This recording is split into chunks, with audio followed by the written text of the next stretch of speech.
Hi there, friends.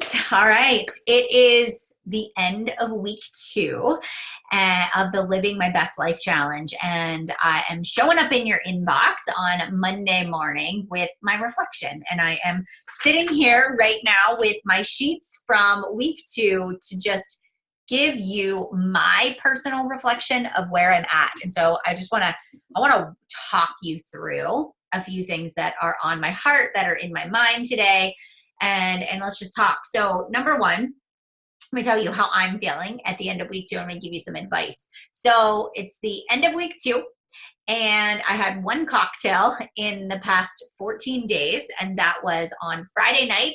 I decided that I was going to have a vodka soda water, and I really wanted a cocktail. I just really wanted to chill, and I didn't want to do a martini, which is like my favorite drink because I hold salt. So I chose to do a vodka soda water because it doesn't have a lot of sugar, it's low cal. And then I immediately after that drank like an entire thing of water, a big 30-ounce thing of water with my Yeti. And it was honestly just because I just wanted to have a cocktail. It was a Friday night and we were chilling with the kids, and I just did. Like, I felt like I was wound super tight. And so I wanted to relax. And maybe that's not the best thing to do to relax from a health standpoint, but that was the choice I made, and I'm committed to being honest with you about my choices. So here I am being honest. So that was it. That was the one thing. Last week, a couple of the challenges I was faced with is my husband was out of town, and I was single momming it from Monday to Thursday.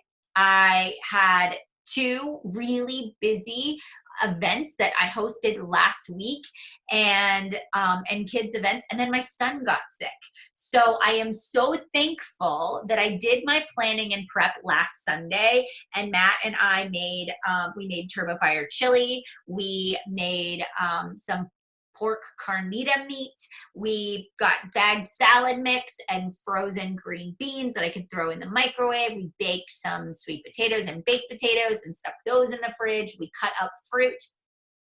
And I'm so glad that we took the time to do that on Sunday, because when Monday hit and Matt was gone and I was getting the kids out the door, life was insane. And I noticed that I don't like to stop and eat.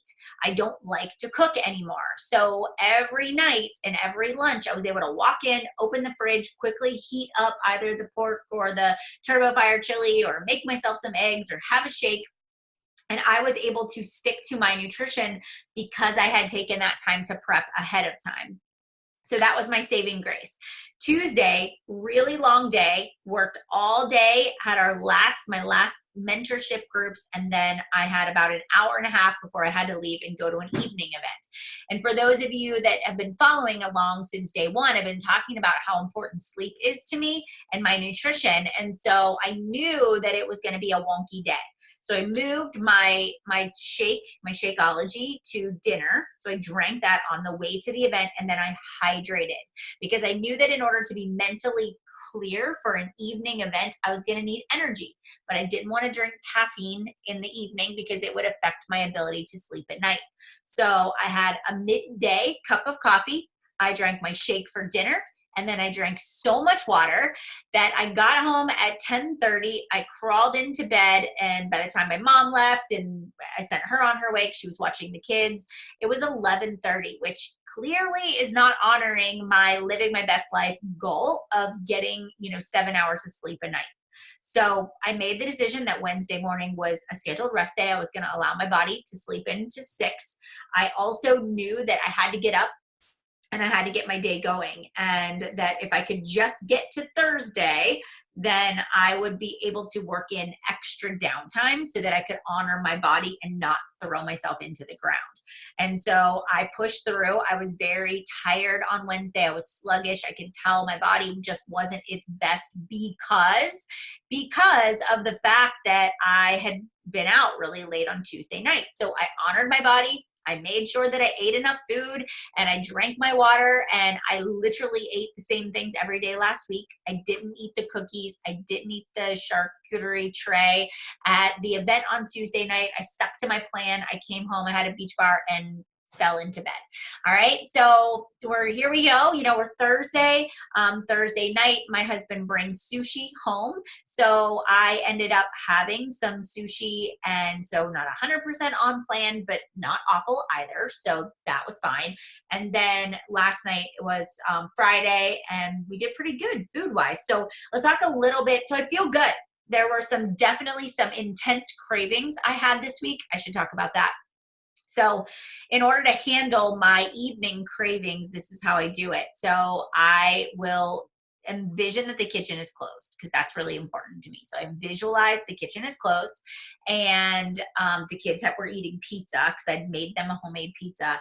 And so for me, I had to visually, kitchen is closed, goals are more important.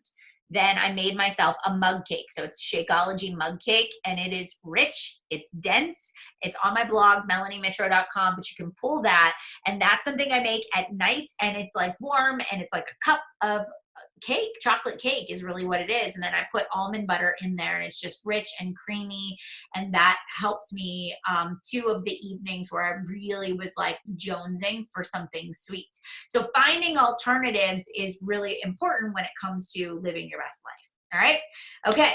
I introduced CBD oil this week. So I connected with a local woman that is here in the Pittsburgh area, because there's all these CBD stores, and you can get it at the grocery store and you can buy it online, but I'm very hesitant because I'm very aware of quality.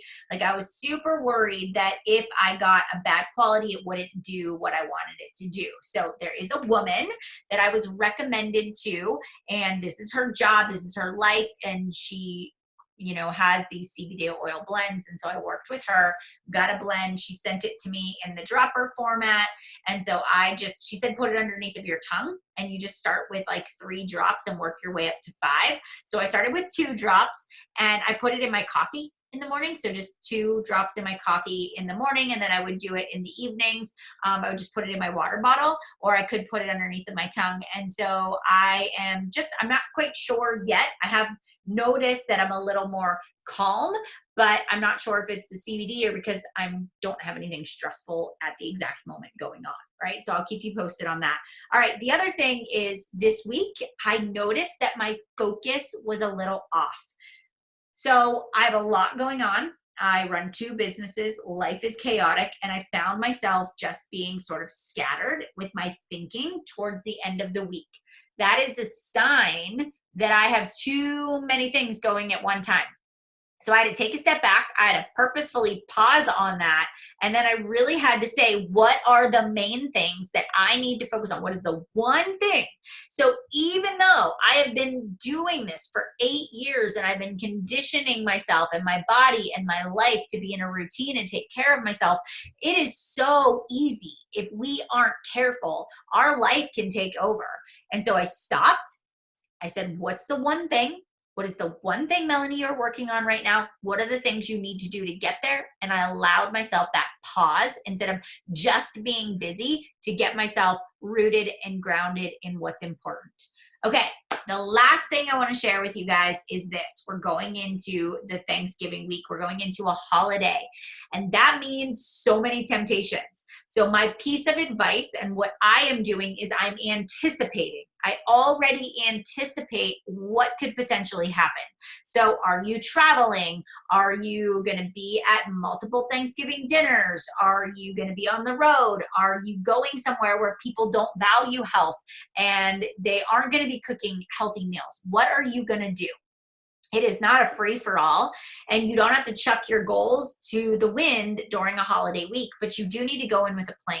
So a couple of things. If the holidays are stressful for you because you have family drama or life happening, then how will you handle that stress? Make a list of all the ways that you can actually handle stress ahead of time.